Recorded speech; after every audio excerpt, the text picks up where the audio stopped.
a joy to see everyone this evening as we gather together for this very important opportunity to discuss anti-Semitism. My name is Todd Stavrakis. I'm pastor here at Gladwyne Presbyterian Church, and I'd like to welcome you all for our conversation. First of all, happy Hanukkah to all those who are celebrating. We look forward to lighting the menorah candles with Rabbi David Strauss in a second as we begin our time of worship. But I want to thank all of you for joining us who are in person, as well as those joining us on Facebook Live around the country and perhaps around the world. With all the cameras that you are seeing, we are recording this event and we'll be editing it out and we'll make it available later this week. Our conversation this evening is made possible by the Shine a Light campaign, which is an organization comprised of companies, institutions, nonprofits, and individuals that have united to shine a light on anti-Semitism in all of its modern forms. On your seats tonight, you'll see a postcard with the QR code on it for the Shine a Light movement. Make sure to visit their website to see the enormous toolbooks of resources that are available to combat anti-Semitism in our community. Our co-sponsor for this evening is Pathways, which is a mainline Protestant organization that strives to strengthen the relationships between mainline Protestants and the Jewish community. You can learn more about Pathways at www.pathways4peace.org and follow us on Facebook and Instagram. I'm proud to be a director of Pathways. We're also joined this evening by an incredible group of partner organizations without whom tonight would not be possible. The Anti-Defamation League, the American Jewish Committee, the Jewish Community Relations Council, and the Institute for Jewish-Catholic Relations at St. Joseph's University. We are seeing extremely dangerous levels of anti-Semitism in our society. While any anti-Semitism is too much, we know that in history, when anti-Semitism grows, societies turn violent against Jews and other marginalized or minority communities. As members of the church, we must ask ourselves, what is our complicity in the growth of this anti-Semitism in its modern forms? While anti-Semitism or anti-Jewish sentiment has existed before the founding of the church, there's no doubt that history has shown how the church has fanned the flames of anti-Semitism. While most of us in the mainline Protestant traditions are well aware of our history, we still have blind spots in our own promotion of Christian exceptionalism that can foster anti-Semitic sentiment. Our goal this evening is to hear from the Jewish community, a community that is increasingly under assault and living in fear, to explore our own culpability and or silence in the rise of modern anti-Semitism, and then to discuss ways we can be stronger allies in the battle against anti-Semitism. I want to thank you all for coming and attending this gathering. Before we continue in our program, I would like to invite Rabbi David Strauss forward for the lighting of the menorah candle.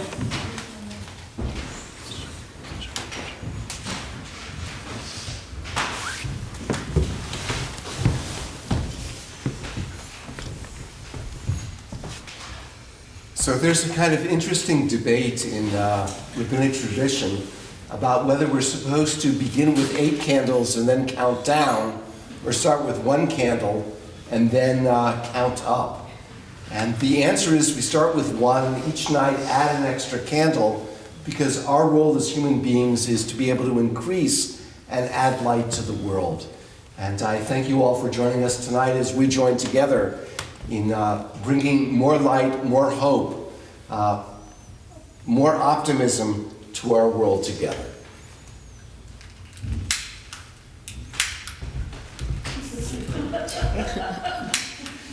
I gave the rabbi the trick one. All right.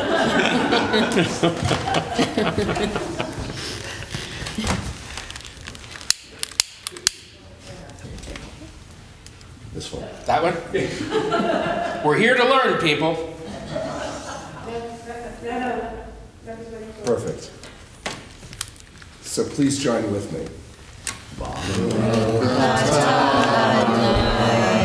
Eloheinu melech haolam, asher kishanu b'mitzvotav, v'tzivanu l'hadlik ner shel Hanukkah. Which means thank you, God, for giving us the commandment to light these candles for Hanukkah.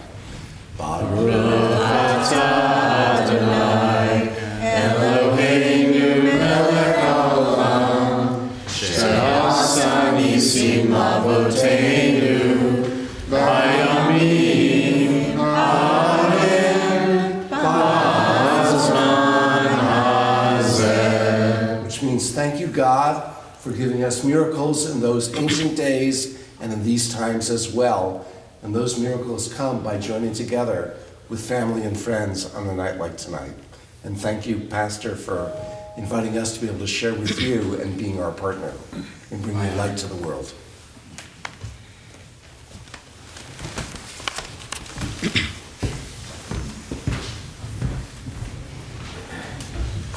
I would like to invite the Reverend Frank Potter to light the Advent candles for this evening.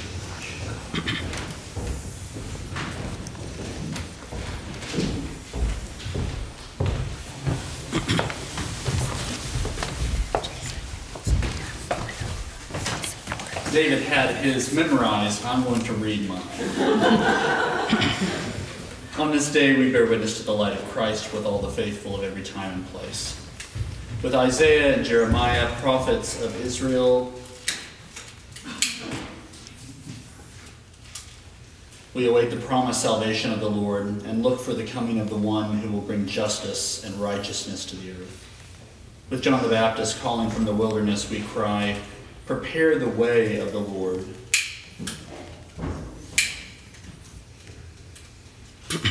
Repent, for the kingdom of heaven has come near. With Mary, the mother of Jesus, we magnify the Lord, rejoicing in God our Savior. For the Mighty One has done great things for us, and holy is God's name.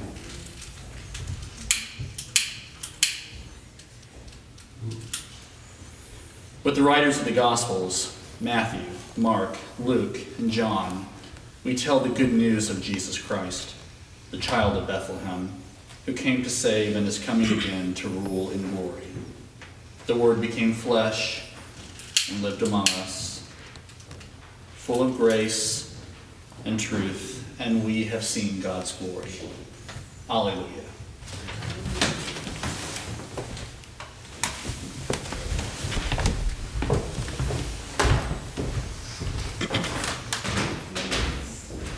The purpose of the Shine a Light campaign is that the light of our traditions can bring forward to combat the darkness of anti-Semitism. And so we come together as members of a Christian faith in the Jewish community to shine our lights together against the darkness of anti-Semitism. Let me briefly just introduce our speakers and panelists, and then I can step out of the way and you don't have to listen to me anymore. First is Marcia Bronstein, who's a communal leader with over 40 years of experience and currently serves as regional director of the American Jewish Community of Philadelphia and Southern New Jersey, a role she has held since 2008. Prior, she was the senior VP of JCC of Greater Philadelphia, Martin's Run Retirement Community, National Liberty Museum, campaign director of the Jewish Federation of Greater Philadelphia, and CEO of Israel 50. Marcia designs and implements advocacy and pragmatic initiatives, works to combat anti-Semitism, and engages with diplomats, elected officials, and interfaith leaders to advance AJC's priorities. Marcia holds an MSW from Yeshiva University and a BS in Sociology and Education from SUNY Albany.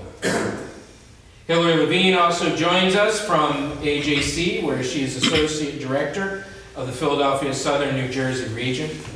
In this capacity, Hillary directs the overall strategy, planning, and implementation of AJC Philadelphia's advocacy, diplomatic and interreligious and intergroup and programming initiatives for the region. Prior to joining AJC in 2014, Hillary served as an associate for the Jewish Community Relations Committees of the Jewish Federation of Greater Metro West New Jersey, where she planned and implemented advocacy and educational opportunities and managed the Israel World Affairs portfolio for the Federation, while supporting the JCRC's government affairs and other issue-based work. Hillary graduated summa cum laude from Elmira College, where she studied international relations and history and undertook graduate studies in international affairs, concentrating in diplomacy and foreign policy at the City College of the City University of New York. Dr. Philip Cunningham is a professor of theology at St. Joseph's University and co-director of the Institute for Jewish Catholic Relations. Phil has served as the president of the International Council on Christians and Jews and on the advisory committee of the Catholic Jewish Relations for the United States Conference of Catholic Bishops. He is the webmaster of the internet resource Theologica of the Council of Centers on Jewish-Christian Relations.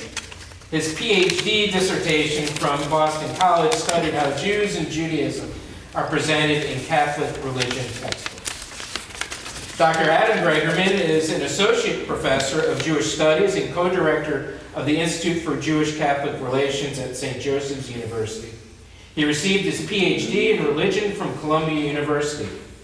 Adam is on the board of the International Jewish Committee on Interreligious Consultations, vice chair and a board member at the Council of Centers on Jewish-Christian Relations, and an academic advisor to the National Council of Synagogues.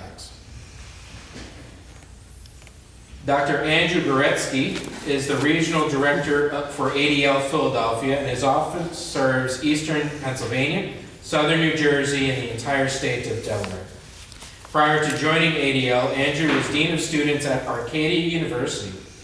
At Arcadia, he served on the Anti-Black Racism Committee and did work looking at free speech and hate speech on campus. In addition, he served on both the Committee for International Student Success and the Diversity and Inclusion Committee at the George Washington University, a member of the Multicultural Philosophy Committee at the University of Maryland, and led the Native American Special Interest Residential Community at UMass Amherst. Andrew began his career working with students with learning differences and holds a Doctor of Education from the George Washington University and an MA from NYU. But first, I want to turn this program over to Jason Holtzman, who is the director of the Jewish Community Relations Council here in Philadelphia. Prior to the JCRC, Jason was the Midwest Regional Director and Director of Research at Hillel International, and also worked at the Conference of Presidents of Major American Jewish Organizations, the ADL and the ZOA. He received his BA in Political Science at Hofstra University and did his graduate work in experiential Jewish education and Israel studies at the George Washington University. I want to thank you all for being present, and Jason, I will turn this over to you.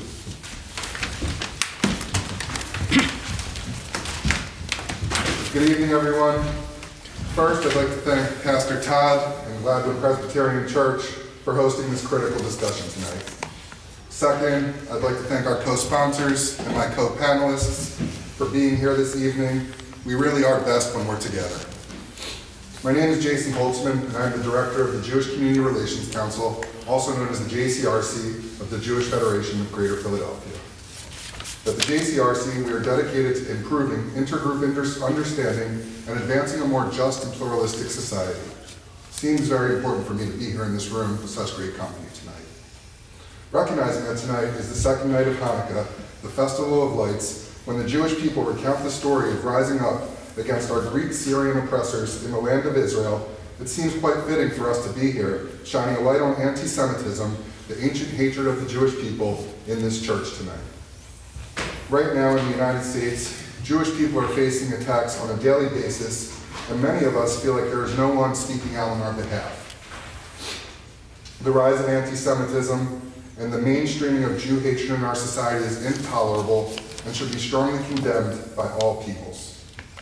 Over the past 2 months, we have seen celebrities speak positively of Hitler, share conspiracy theories about Jews on their social media pages, and even make Jews the center of their jokes during a Saturday Night Live monologue. All of this has been extremely disturbing, and the consequences of these words and conspiracies are becoming more apparent to us with each day that passes. In a couple of minutes, my colleagues will share more to tell you exactly how anti-Semitism is manifesting here in the Philadelphia region, with Jews being physically assaulted, bullied, and harassed for no other reason than their Jewish identity. The bottom line really is that no anti-Semitism should be tolerated or viewed as acceptable in our society. We must make it clear to our neighbors and others throughout society who are witnessing it happening around them without pushing back against it that we will not stand for it. If you see something, say something. If you hear something, say something. Because the people who hate Jews need to know that we will not be scared of their hatred and that we will not continue to put up with it. We will stand up against it. I'm now going to turn it over to my colleague Andrew Goretsky from ADL Philadelphia to share exactly how anti-Semitism is manifesting around us. Thank you.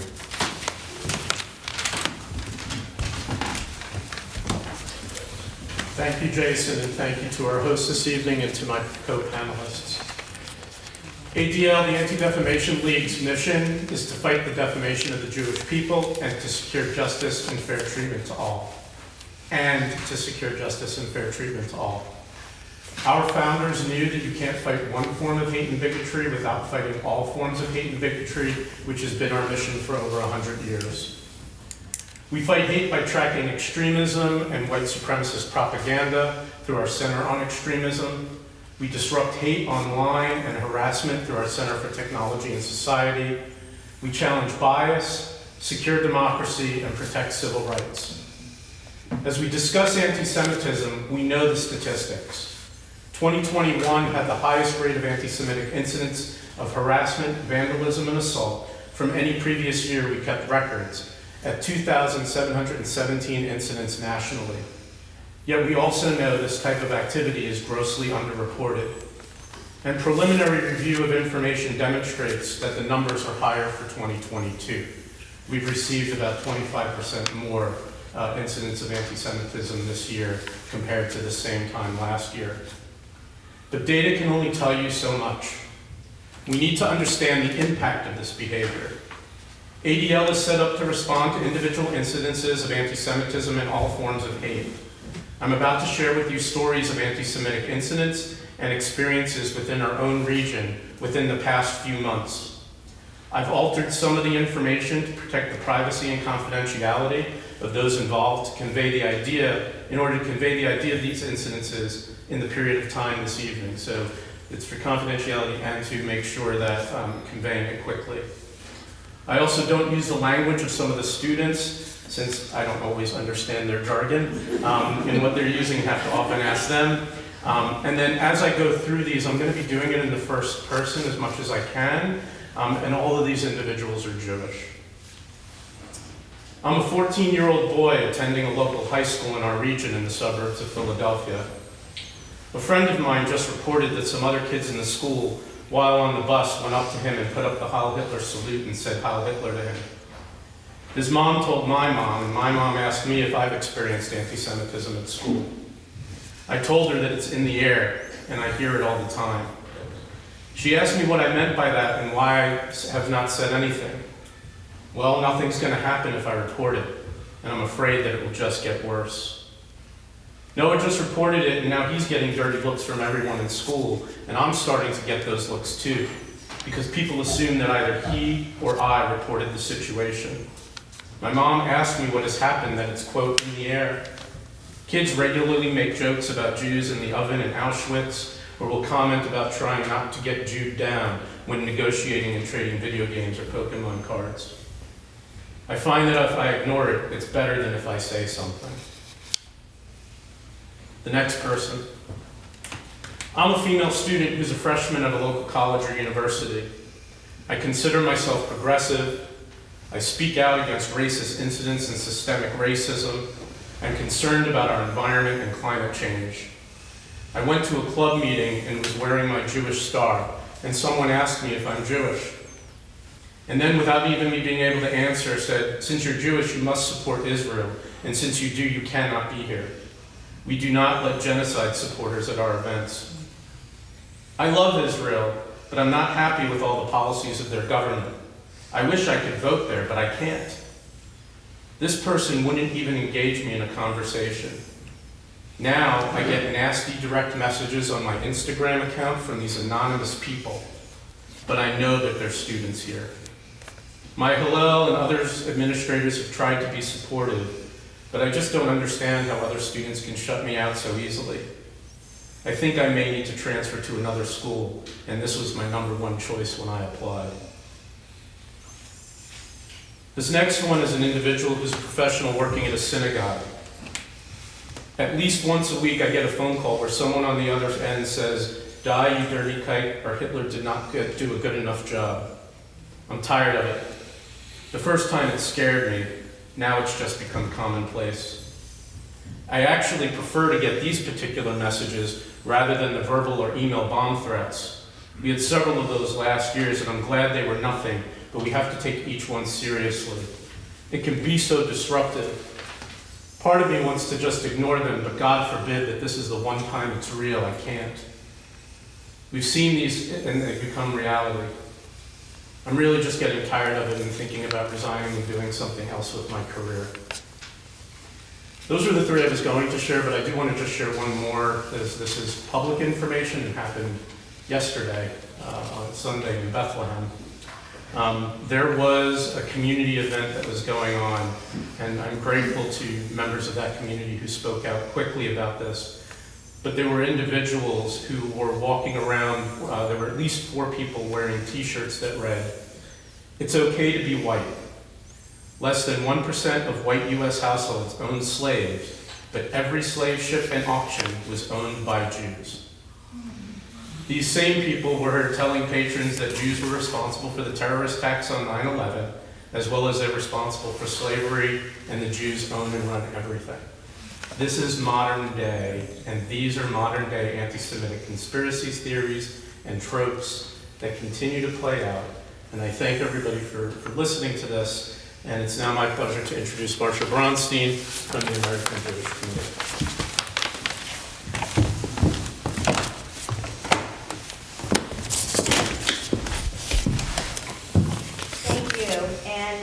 Thank you to Todd and to Pathways for creating this forum for an important discussion this evening. And for those who might not know AJC, I'd like to explain that we are the leading global Jewish advocacy organization. And we've worked for 116 years to enhance the well-being of the Jewish people and Israel, and to advance human rights and democratic values in the United States and around the world. The case study that I'm going to share tonight focuses on a community-based anti-Semitic incident. And before beginning, it's important to acknowledge that it's been a very tough year for American Jews. Anti-Semitism is deeply personal and challenging. And we will explore what happens when an anti-Semitic scenario occurs and how it impacts the entirety of the community, the institutions, the community, the clergy, and the Jewish population. This study surrounds a public anti-Semitic incident with a small Jewish population involving conspiracy theories and harmful double standards. And you can find some of these definitions and further examples of all conspiracy terms in AJC's Translate Hate, which is a booklet that we have in the back of the room. And you can find the entire interactive glossary online as well. And sadly, the example that I'm going to talk about is hardly unique, as similar incidents have been reported in 17 states. Scattering anti-Semitic literature onto driveways inside little baggies is a tactic used by a particular hate group to instill fear, mock and harass Jews, and spread anti-Semitic myths and conspiracy theories. The organization doing this is known. They are brazen anti-Semites who espouse white supremacist ideology and blame Jews for all the ills in the world. They make frequent references to Jews having undue power through their control of institutions, media networks, the economy, and the government.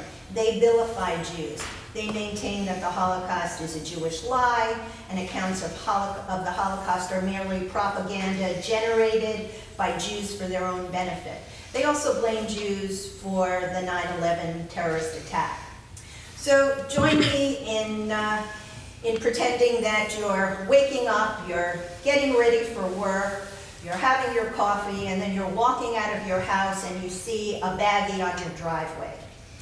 You pick it up, you open it, and you read it. It may or may not make sense. You may or may not throw it away. You may or may not think that there are crazy people in the world, and who would even believe this stuff? Local police are called, and there's an investigation about this distribution of anti-Semitic flyers. The flyer in the baggie had a picture of an Israeli flag and a flag of Great Britain, and the following message was written: "We didn't fight for our freedom from a country across the sea, only to be controlled by another country across the sea." And so now what? The Jewish community understands the implication of the message, and they're frightened, and with good reason. Words lead to action, and over the past 4 years, anti-Semitic language has been tied to action. Violence, vandalism, shootings, and even murder. So this is quite alarming. Should the community speak out? Should they ignore it? Should they give voice to anti-Semites, or should they stay quiet until this blows over? And what can we together learn from this community example? Most important is that Jews are afraid and the fear is real. Anti-Semitism is dangerous. And in the AJC's latest State of Anti-Semitism in America report determined that anti-Semitism is viewed as an increasingly serious threat by 90% of the American Jews who believed anti-Semitism is serious and getting worse. And perhaps the most troubling part is that 4 out of 10 Jews surveyed concealed their identity online or in public to avoid being identified as Jews, and avoided attending a Jewish event or program. And that means deciding not to go to synagogue to pray, or not to go to a Jewish cultural event, or not to wear a Star of David or a kippah. Being afraid to be your authentic self is not supposed to happen in America. So what can be done to support the Jewish community? First, understanding that this is not a problem for the Jewish community alone, and that the poisonous hate that targets Jews threatens American society as a whole and impacts our democracy.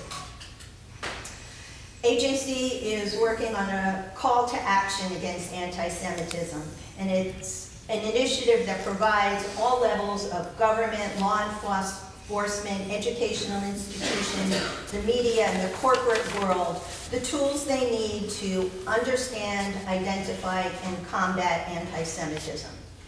And so when AJC was called to respond to the case example I started to talk about, we first met with the mayor and with city council.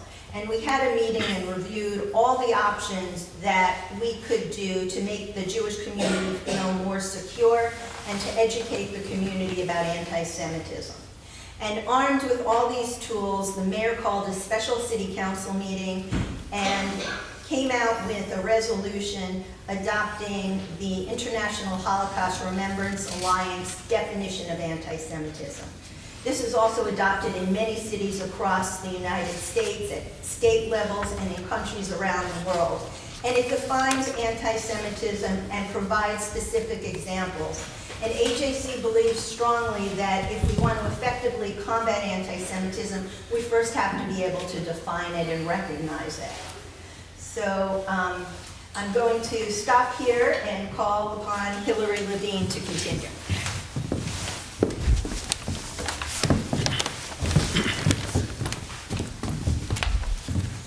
Thank you, Marcia. I'm just going to briefly conclude with a few points on the importance of allyship, partnership, and standing together. As Jews, we know all too well that if we don't stand with our friends and partners in other faith and ethnic communities, we cannot expect the same in return. As Marcia mentioned earlier, anti-Semitism is not a Jewish problem. It's a disease that impacts all of us at every level of society. We need you in this battle, and please know how much your friendship, allyship, and partnership is appreciated. Just being here with us tonight to listen and learn is deeply meaningful. As leaders in the faith community, your allyship is especially significant. Just to provide another recent example, when the Colleyville, Texas synagogue was attacked in January, clergy from other faiths were quick to show their solidarity with the Jewish community and were some of the first to show up at the scene. This sort of rapid response from the faith community to an anti-Semitic incident sends a powerful message to all and reinforces the idea that anti-Semitism isn't a Jewish problem, it's a societal problem. Simply put, Jews can't do this alone. Hate crimes against Jews are out of control. Just to provide two more examples, hate crimes against Jews are up a staggering 125% in New York City as compared to just a year ago, and 74% in Los Angeles. This is holy work. As Jews, Christians, and representatives of the faith community, we must stand together in a united front to reinforce the urgency of addressing anti-Semitism in whatever form it takes. I want to be respectful of time, as I know we have a very full agenda, so I just want to leave you with some questions that maybe we can address during the Q&A. What can we learn from the latest FBI figures on rising hate crimes? What can be done from a societal point of view? And how can specifically clergy play a role? And more generally, what role can the faith community play in combating anti-Semitism? So in summation, I hope that this case example that Marcia provided earlier demonstrates how a whole community, elected officials, clergy, other community leaders, etc., can effectively come together and address anti-Semitic incidents so that the Jewish community feels safe and protected. Now, I am happy to hand it over to my friends and colleagues, Dr. Bill Cunningham and Dr. Adam Gregerman, for the next portion of the program. Thank you.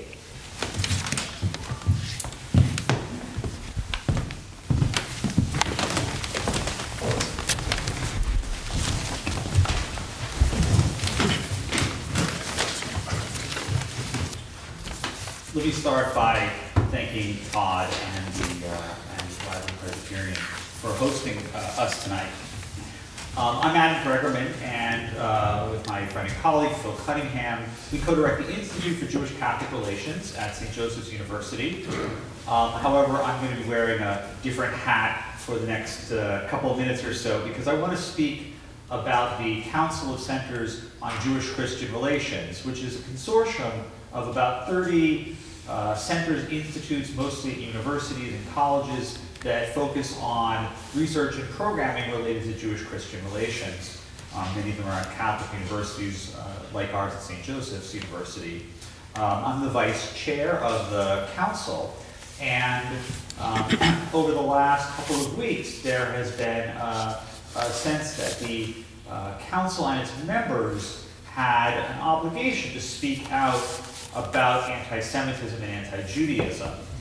The council pulled together an ad hoc committee of drafters to put together a statement that is entitled "A National Reckoning of the Soul, a Call to the Churches of the United States to Confront the Crisis of Anti-Semitism."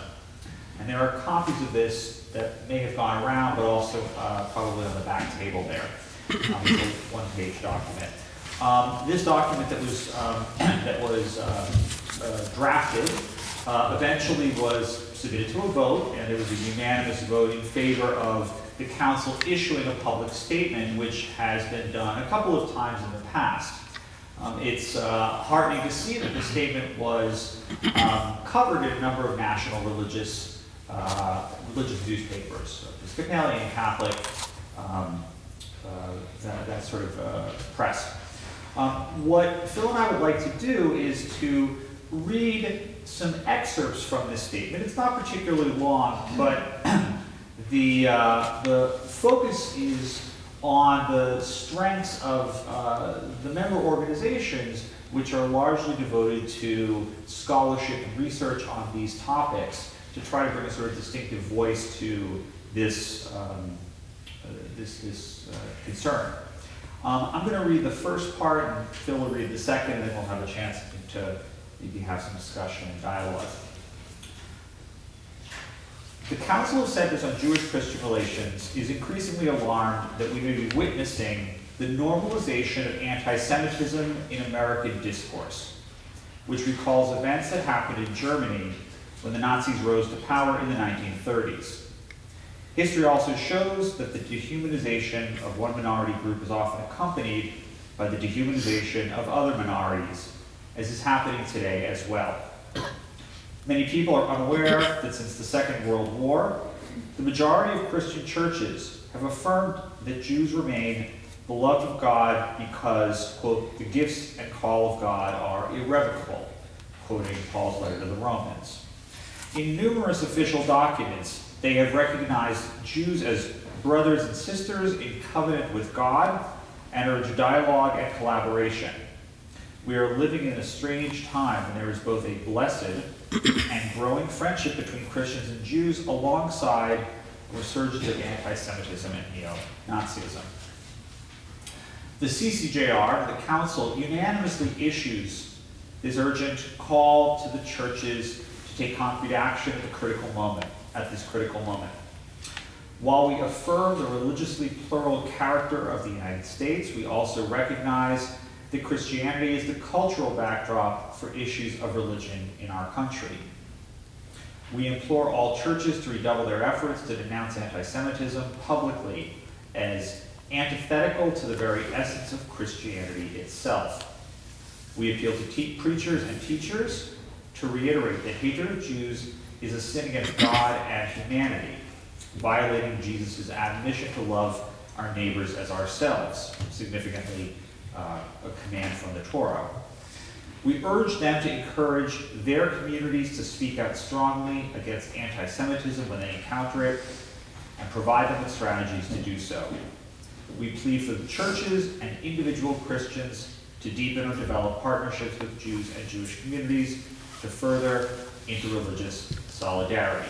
We encourage Christian worship that emphasizes the common mission of Jews and Christians to give witness to the world. The document continues with thoughts that are not usually present in Christian condemnations of anti-Semitism. There is a further profound reason, the Council said, why everything that Adam said is morally obligatory for Christians. As students of history, we members of the CCJR know that the roots of modern anti-Semitism and associated conspiracy theories grew out of Christian libels perpetuated against Jews in medieval Europe and out of centuries of Christian religious teaching of contempt for Jews.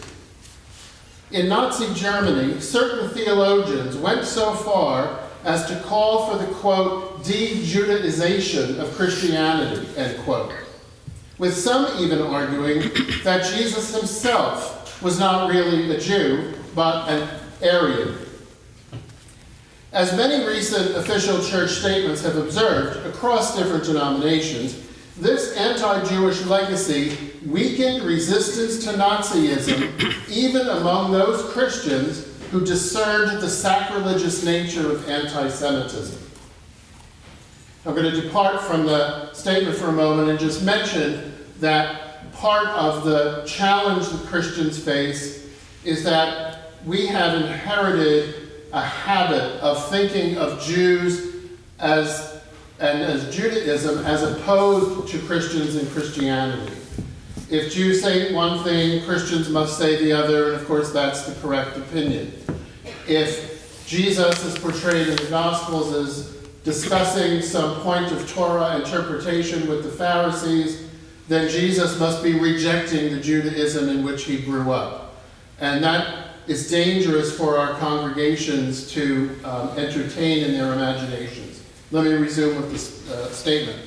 Since the long habit of denigrating Jews as blind or faithless is not quickly unlearned, the CCJR believes that Christians today need to examine their own consciences, what an ancient Jewish tradition calls cheshbon hanefesh, a reckoning of the soul. At this crucial time, as in the past, there is a danger that preachers and teachers might inadvertently reinforce an image of Jesus as somehow outside Judaism, or worse, as somehow opposed to the spiritual traditions of his own people. This could leave Christian congregations susceptible to the divisive anti-Jewish propaganda that is echoing all around us today. Therefore, the Council offers these questions for self-reflection in Christian communities. Do we think about Jesus as if he were an outsider to Judaism, or as a Jew devoted to the Torah and its proper interpretation? Do we contrast the teachings of Jesus with the Old Testament, as if his own spirituality was not inspired by those sacred texts? Do we conceive of the crucifixion as primarily motivated by Jewish figures, or as a Roman execution of yet one more Jew among the thousands of Jews crucified by Rome? Contemplating these questions as Christians with a focus on historical accuracy highlights the Jewish identity of Jesus. This effectively counteracts the subversion of Christianity by self-declared, quote-unquote, Christian haters of Jews. In other words, just as happened in Nazi Germany with that de-Judaization effort, Christians today need to strengthen their understanding of Jesus' Jewishness. We entreat the churches to look inward by examining their preaching, teaching, and theologies to eliminate any traces of anti-Jewish sentiments, and look outward to act and speak against all forms of anti-Semitism they encounter. We ask Christians to reach out to their Jewish neighbors in solidarity and friendship, and so follow the scriptural admonition, quote, "Let them shun evil and do good. Let them seek amity and pursue it." That comes from Psalm 34, as well as from the first letter of Peter. Thank you.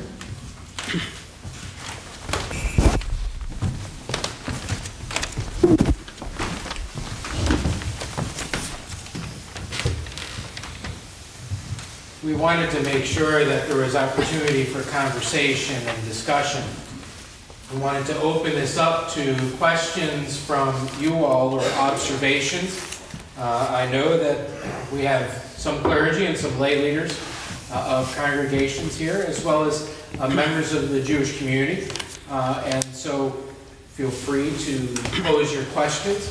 Let me just share an anecdote that I shared with the esteemed panel of what I see is sort of the kind of anti-Semitism that we're seeing more and more in mainline Protestant churches. There's a periodical that's sent out to members of the Presbyterian Church USA. It's sort of a monthly newsletter kind of magazine. And in it there was an article that was discussing the nativity narratives of the Gospels of Matthew and Luke. And the article went on to describe many of the activities that go on, and in the descriptions there was nothing made of the Jewishness of the context.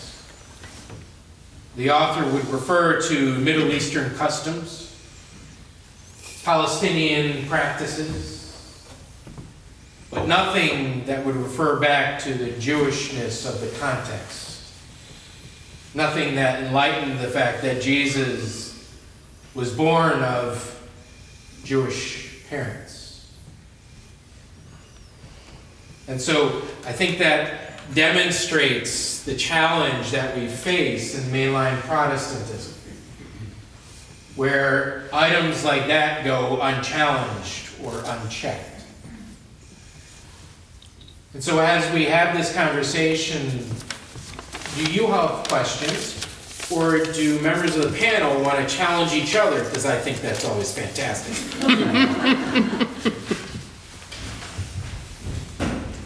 Nothing like a good rumble between academics. Yes, but Adam and I do that every day, so there's no it's reason nothing to new. do it now. And just remember, when you ask 3 rabbis the same question, you get 9 answers anyway, so there's Is it always up to different 9? opinions. Inflation is incredible. Exponential. Rabbi Strauss, did you have a question? So I think overt examples of anti-Semitism, and a couple of you brought up those examples. Plastic bag on your front lawn that contains a hate message is kind of easy to understand, and how we ought to respond to it or pull back on horror about it. But I think, at least for this rabbi, my concern is not so much about the overt examples of anti-Semitism, but more about the normalization of anti-Semitism.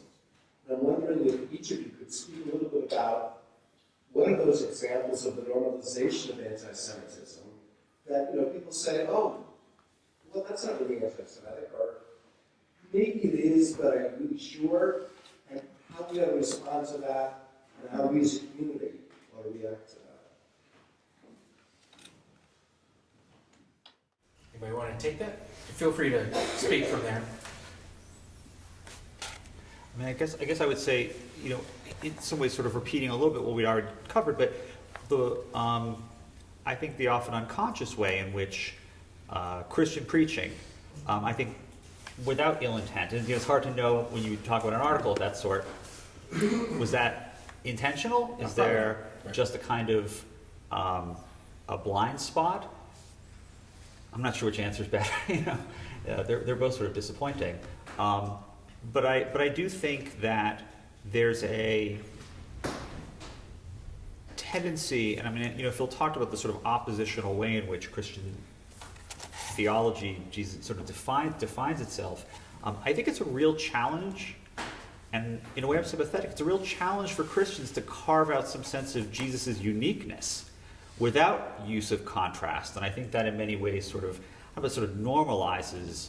I say normalized anti-Semitism, but it certainly is conducive to seeing Judaism in some way lacking something if Jesus has to be different, unique, which I think is, perfectly reasonable goal for Christian preaching, but nonetheless sort of opens up that sort of pattern, sort of, contributes that pattern. Please, go ahead, and then I'll go. So I was going to say that the normalization of anti-Semitism can really only happen if we are not speaking out and checking people on their anti-Semitism. So whether it's somebody with a huge public profile who's spewing anti-Semitism on their Twitter page, or whether it's your neighbor who's couching anti-Semitism in the way that they're speaking about Israel, either way it needs to be checked. Either way it needs to be rebuked. And possibly some people have this ingrained anti-Semitism. They have these unconscious biases against the Jewish community.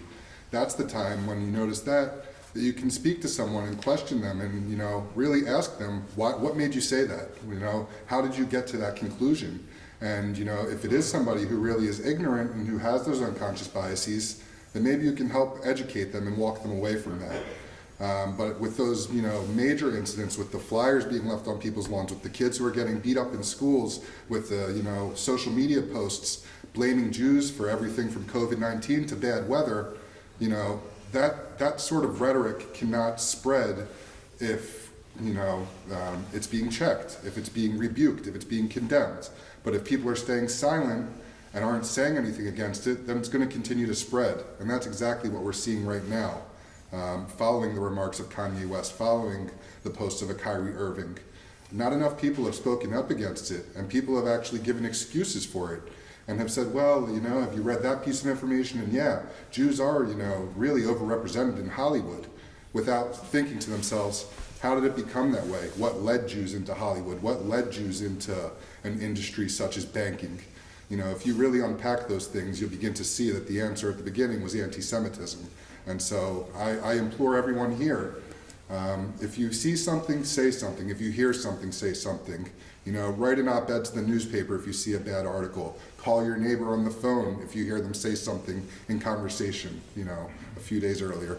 Just, we all have the ability to speak out, and we all have the ability to educate people, and we need to see more people doing that. Otherwise, this hatred's going to continue to spread, and as my CEO, Michael Balaban, says, what starts with the Jews doesn't end with the Jews. We know that what starts with us spreads to other people. Yes, the Holocaust is the most documented genocide in world history. 6 million Jews were killed, and there were another 6 million other people who were killed as well.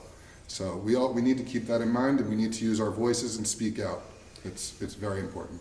I think I would just add, I think when we talk about normalization, it's probably about 2 months ago I started changing my language from it's becoming normalized to it is normalized. Probably I should have started saying that sooner. I think one of the things at ADL we use is our pyramid of hate in our work. It guides a lot of our work, where the base begins with thoughts of bias, which then moves to acts of bias, which then moves to discrimination, systemic discrimination, which moves to acts of violence, and the ultimate worst, genocide. And at each level, when something happens, we have to counter it with something at that level.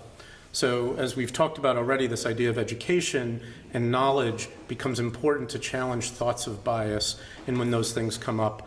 And, I've heard when a Jewish person or people of any different race has a comment, a race or ethnicity has a comment or says something, somebody will say, oh, you're being too sensitive. And so being able to challenge that. I'll end this piece with a story that actually happened to me when I was in college, a few years ago. But when I was in college, I went to school at SUNY Buffalo, and I was at orientation, and I met this guy who I became friends with, who was actually from rural New York. And we were hanging out, became good friends. About 3 weeks into the semester, he said to me, I said something about I'm Jewish. And he looked at me and he said, you can't be Jewish. And I said, oh, no, I am. He said, there's no way you're Jewish. I said, I'm pretty sure. I got bar mitzvah, everything. And he's like, but you don't have horns. I share that because I was actually the first Jewish person he ever interacted with. And at his church growing up, somebody at some point said to him, Jews wear yarmulkes or hats because they're hiding their horns as demons. And that just stuck with him. It's anti-Semitic belief. He never turned that into an anti-Semitic act of bias. He never turned that into systemic discrimination. Could it have gone there if he didn't have the opportunity to meet me and to learn and be exposed? So when I think about normalization, one of the things that has to happen, and I'll get to, long-winded story to my answer here. I'm an academic.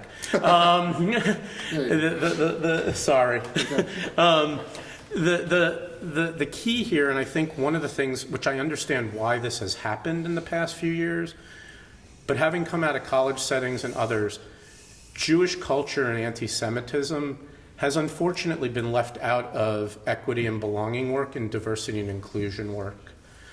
And because of it, people who aren't exposed to it just don't know and don't have an understanding. And so having conversations, talking about it, this event at this church tonight, thank you so much, to be able to encourage your company HR to talk about this, to talk to your school districts about calling it, and making sure Judaism and anti-Semitism is included in equity and belonging work and DEI work at the local level.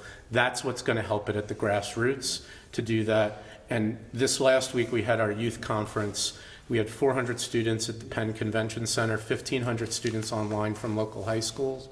And they were all there to help fight bias and hate. And that's the stuff that in this time of light gives me so much hope going into 2023, seeing how many of them came together in order to challenge bias in their own schools from the normalization component and bringing it back to their schools in that way. So this morning I started my day with the chairman of the Latino Jewish Coalition. And usually when I meet with interfaith partners, we do a check-in about, what's going on in the news, and a lot of times it focuses on anti-Semitism. And today he wanted to share with me that anti-Semitism is making its way into the homes of our non-Jewish friends. And the example he shared, he has two kids, a 13-year-old and a 15-year-old. And they were talking about Kanye West and whether or not you can admire somebody that espouses, hate and anti-Semitism. And, the son argued that it was just a component. And the daughter said, no, it's not. It's not acceptable in any way. And give up wearing those sneakers of that basketball player, who also is a hate monger. And so he shared that as an example of an opportunity to educate based on what's happening in the world today. And anti-Semitism, as he said, is part of everyday conversation, and it's not only a Jewish issue. And Kanye West has 49 million followers. So you figure he has 49 million followers, there are 6 million Jews in the world, that, when these conversations are taking place, the reality is that there's probably not a Jew in the room, just based on numbers. And so that's why it's so important for everyone to speak out. Because if there is a Jew in the room, they can speak about anti-Semitism. But if they're not, that's what we need allies and partners to do so that hate doesn't run rampant. I don't have too much to add other than what's already said, and Andrew actually really took the words out of my mouth. I was going to comment on the DEI issues, but I think I just want to emphasize the points that Andrew and Jason made about the experience of young people. Because when we talk about normalizing anti-Semitism, that's a huge part of the conversation. When I started doing this work close to 10 years ago, a lot of the conversation, especially regarding college campuses, were very focused on Israel and kind of like anti-Israel incidents on campuses. And that's really completely transformed into, forgetting the Israel component, Jewish students who are deeply passionate about social justice issues and wanting to support their friends and allies on campus are literally being turned away just because of assumptions about what they may or may not believe. Like, talk about anti-Semitism being normalized. And to even take that a step further, when some of those Jewish students, certainly might not all, may take some of these concerns or issues to administration and may not feel like they're heard the same way as theoretically other groups on campus when they're facing certain issues. How does that student feel?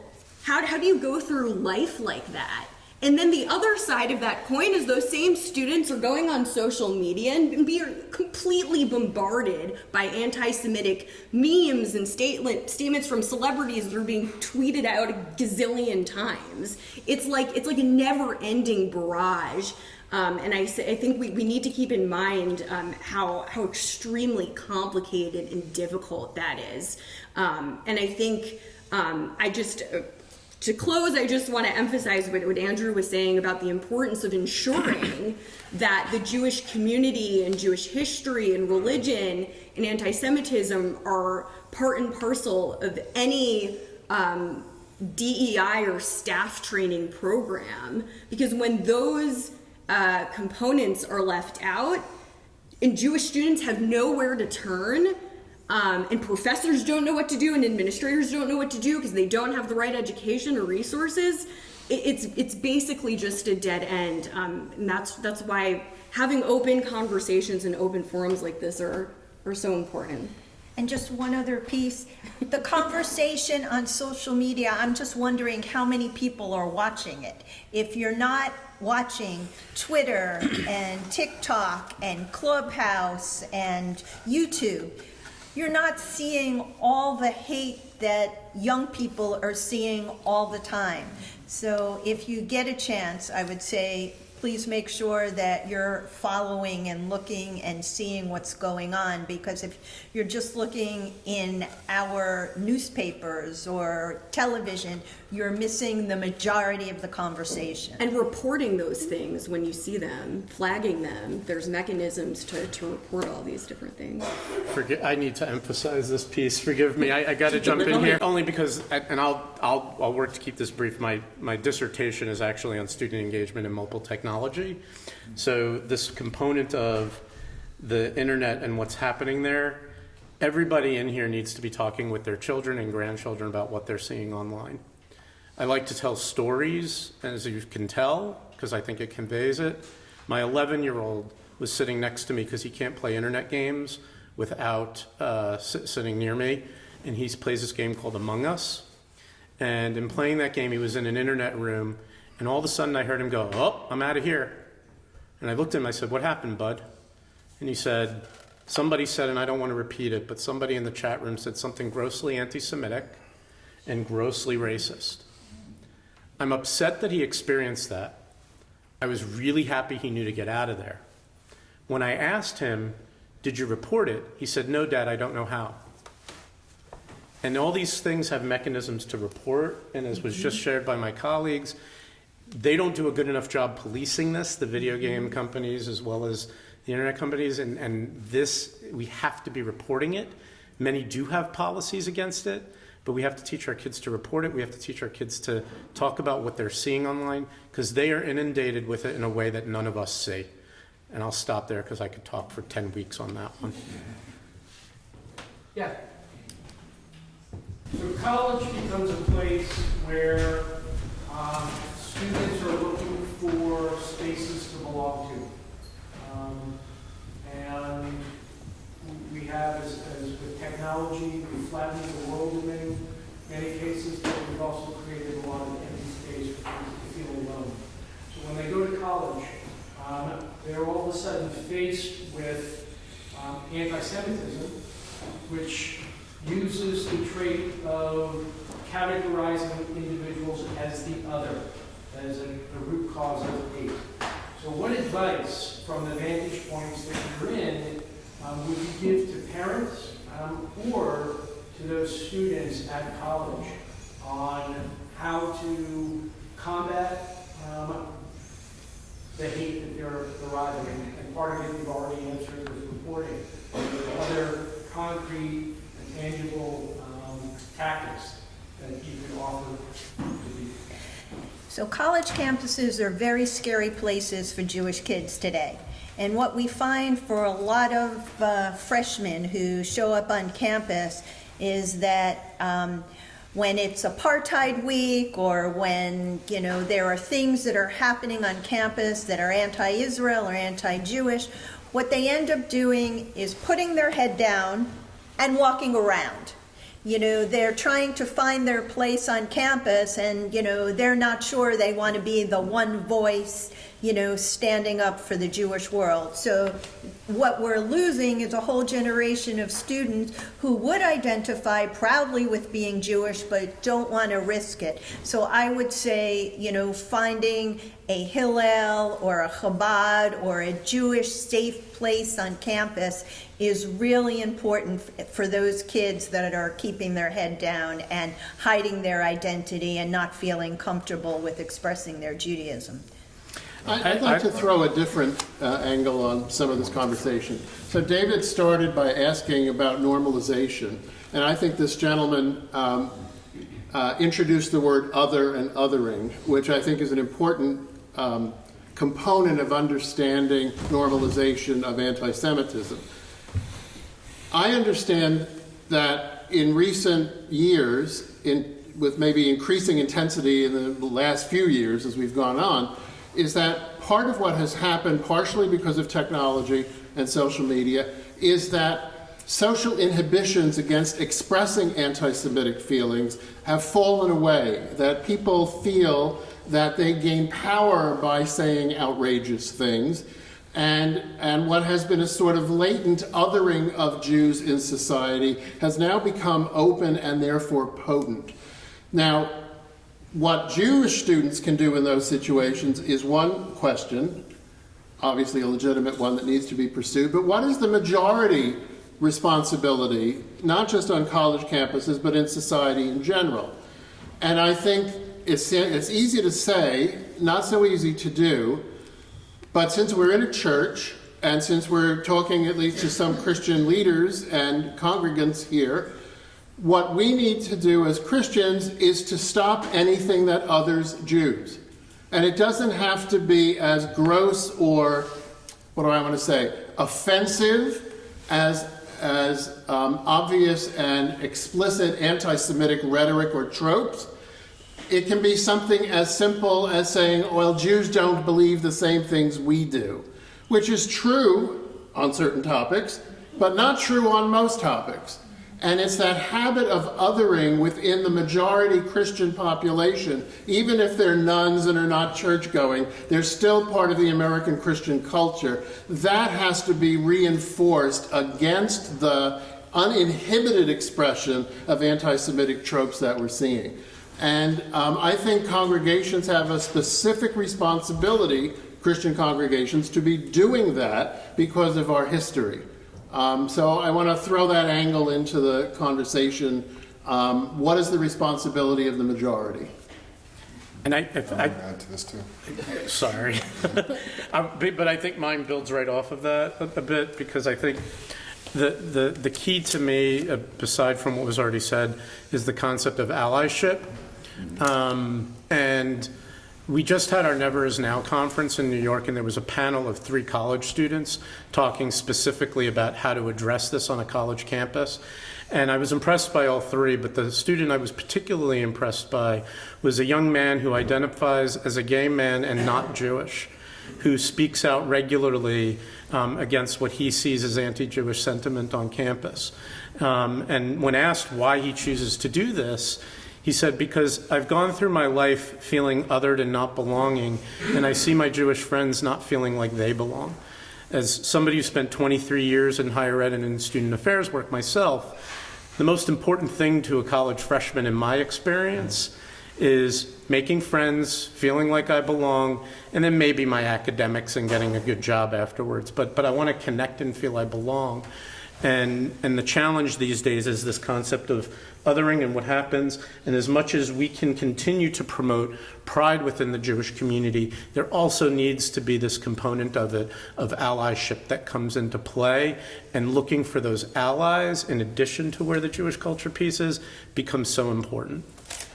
Yeah. Jason, before you, I think one of the things that would be helpful to hear from all the panelists is the idea of allyship, of where's the church fit into this? You know, we've talked about the history that we have, which is not good on this subject, and it's wonderful that the Jewish community has resources for students on campus, Jewish students in particular.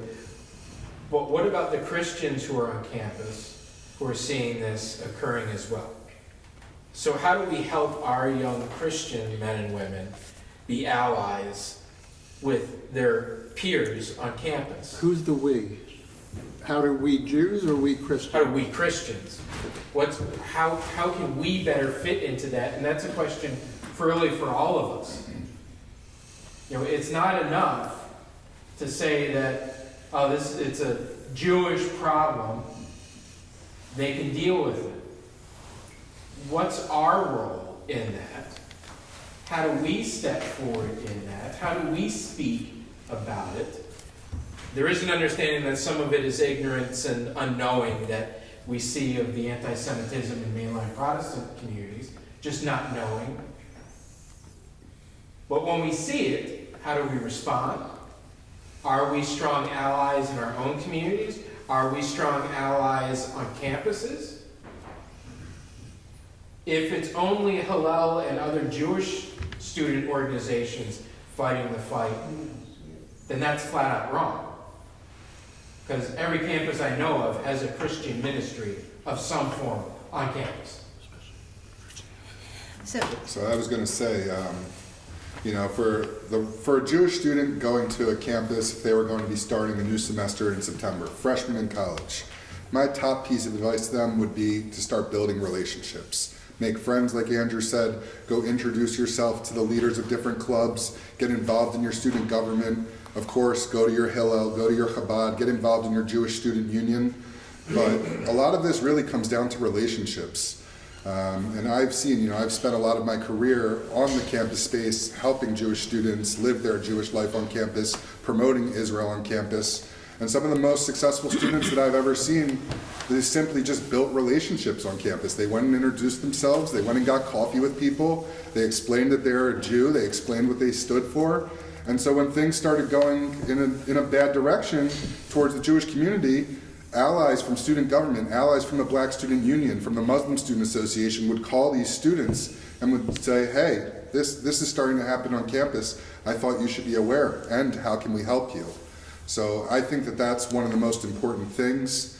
I also want to speak to the experience of Jewish students who go to a campus where there may not be a Hillel, there may not be a large Chabad. Those are the students who I really feel pain for, because on these large campuses, there is an infrastructure, there are resources, tons of resources that can go to Jewish students. But for Jewish students who attend another type of campus where there's not a Hillel, where there's not a Chabad, where there's really not much Jewish presence on campus, then, the question is, what do they do? And I think in a case like that, number one, it's communicating with your student life office, with your dean of students. It is reporting it, submitting bias incident reports. It's calling on, your school to do a sensitivity training on anti-Semitism. These are all really practical steps that students can take. But, to Pastor Todd's question, I would sort of turn it in reverse. For Christian students on campus, build those relationships. Go to that Hillel, go to that Jewish student union, go to that Chabad. I mean, Jewish spaces, although they can often be secure for reasons of anti-Semitism, there's a lot of security to go into a Jewish space. Once you enter that Jewish space, once you get through that layer of security, you'll find it's very welcoming. People will be happy to see you. People will offer you food, offer you drinks. You'll be brought into the fold pretty quickly. And that's really my advice for non-Jewish students. Go and build those relationships and find where the Jewish presence on campus and ask them, can I learn about you and how can I be an ally to you? My soapbox these days is the DEI and equity and belonging piece. The Christian ministry folks could go to their DEI professionals on campus and make sure that they're including Jewish culture and anti-Semitism in their orientation work. That's where it starts. And I would say that we don't have to wait till kids get to college. About 10 years ago, AJC started a program with the Archdiocese and St. Joseph's University. It's called Friends in Faith. And it's with Barak Hebrew Academy and Pope John Paul II High School. And in the last 10 years, we've educated 1,300 students who learn about friendship in faith and deal with a lot of issues having to do with identity, and are able to ask questions and able to question and peer lead and peer teach and understand what it's like to be a different religion, and see the value in it and seeking friendship in it. If I could bounce off of that or piggyback onto that, sort of using kosher, non-kosher animal reference, that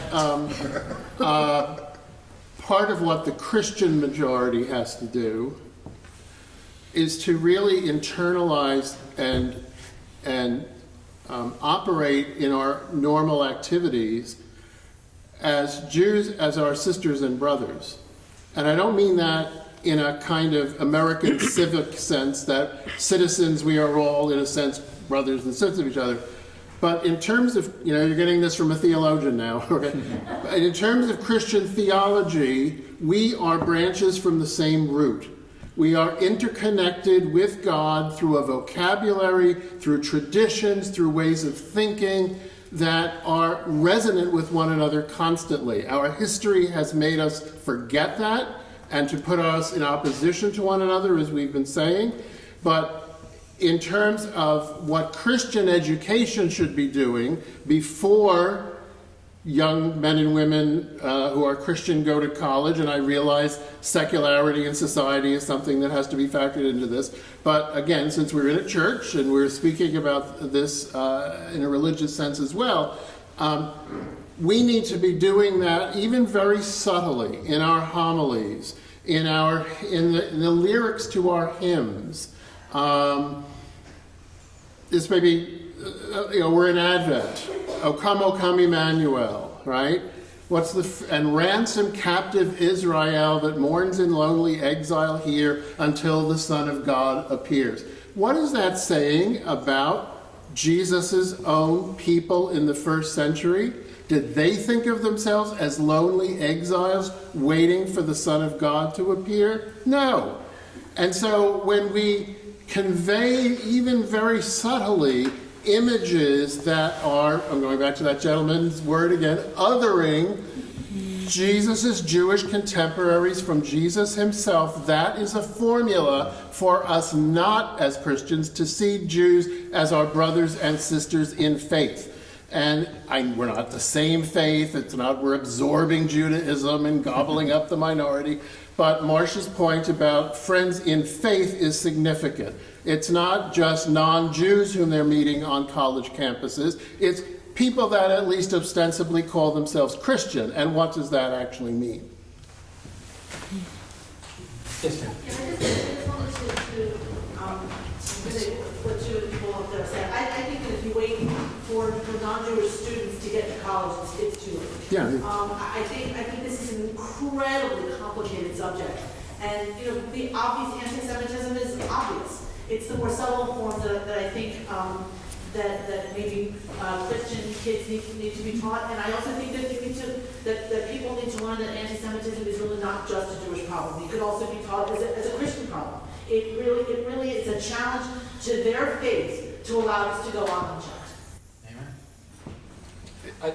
Before we have time for one more question, but let me pose Adam and Phil. So the CCJR makes the statement and challenges us. What should be our next step? What should be our first step? Again, in terms of the church and leaders of churches. So, I'll go first if Adam doesn't mind, speaking internally. I think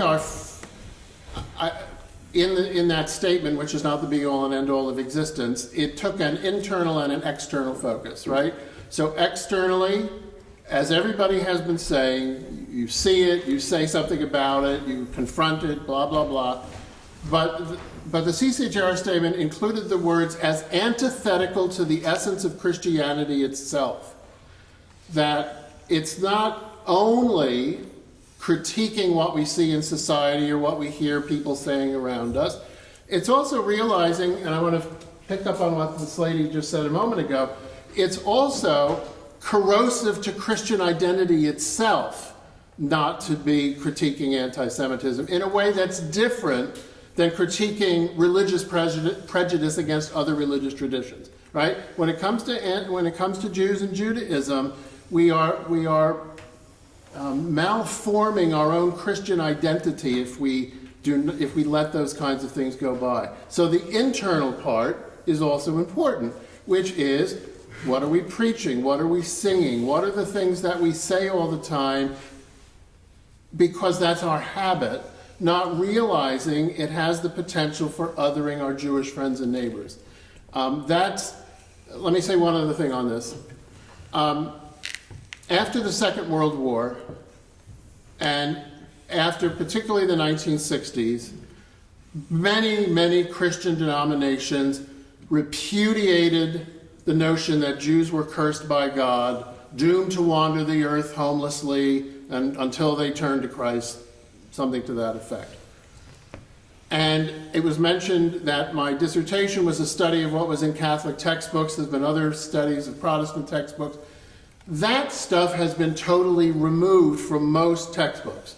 Like, you don't see Jews are Christ killers, right, which you did see in the 1950s in the United States, right? That's pretty well gone. But what still is there is Jesus presented as something generic and not Jewish. And that's what I'm saying is setting the seedbed for being influenced by racially or racialist anti-Semitism in society. If Christians don't think of Jews as somehow part of our family of people in covenant with God, we're more susceptible to that kind of stuff. So that's my, and there's concrete ways of doing that, but that would be my general thought. And now let Adam have a word. It's certainly the case that depending on the setting, the response is a different one. And so we work with, for example, high school students. I will say that, to just sort of take one setting that I know, if you think of sort of college and say seminary education, I think it's been a real challenge to have greater sensitivity to these issues when teaching about the New Testament, when teaching about Second Temple Judaism in Christian seminaries. There's been an effort to provide curricular resources, an effort to provide, for example, through the Holocaust Museum, summer seminars. So there's really an educational aspect to this that, again, sort of varies by sort of who you're talking to and about. But I do think that, just to take one example, it's not been easy. Mm-hmm. It's not easy to shift how people think about some of these issues. And as I'm saying, why would you think it's easy? We've got 2,000 years of doing it a different way. It doesn't change quickly. So that has been, I think, an area in which there's been some progress, but it's difficult. Can I just throw one other thing that reminded me of? Our institute has been cooperating, or is part of a recent professionally done survey of Catholic attitudes toward Jews and Judaism, with two other scholars from other universities who have done similar studies on evangelical Christians and their attitude toward Jews and Judaism. We're still processing the results. We're having a program, I think, in March where we'll share some of the findings and the comparison between the two populations. But I just want to mention now that since we have lights here as signs of hope, both groups were asked, how concerned are you about anti-Semitism in American society today? Now, the one survey was taken last summer, the Catholic one, the evangelical one's the year before. So the most recent spate of stuff isn't going to register. But something like, I don't have the exact numbers memorized in my head, but over 70% of both populations, roughly equally to one another, answered that question as somewhat concerned, very concerned, or extremely concerned. And these populations that were surveyed spread across the age range. It wasn't all older people or younger people or middle or whatever. It was the demographic match to the population of evangelical and Catholic Christians in the United States. So it's not as if we're working from nothing. There is a concern that's there, and I feel that by sensitizing Christians to their own ways of thinking, that is sort of the next step for the large population. We have time for one more question. So if somebody has a burning question, if not, is there a motion to adjourn? No, I'm sorry. I want to thank our panelists for your time this evening, for coming out and sharing your perspectives on this important conversation. I want to thank you all for taking time out of your calendars. This is a busy week between Hanukkah and getting ready for Christmas, and I know everybody's got other things you could be doing, but you decided to be here, which is important. And we continue to look forward to learning together, working together to bring an end to anti-Semitism in our communities and speaking up and knowing how to do so. There is an opportunity following the program to gather in a less formal way in the community room where we can share plenty of desserts and drinks. And when I say share, that means you have to eat it all, because if it goes home with me, I will be a fat camper come Christmas. Okay? So, again, thank you very much. We need you, folks who are here. Wish you a happy Hanukkah. May the blessing of the seasons rest upon you and your families. And to our Christian friends who are here, happy Advent, Merry Christmas, and have a wonderful week and weekend. So thank you all for coming.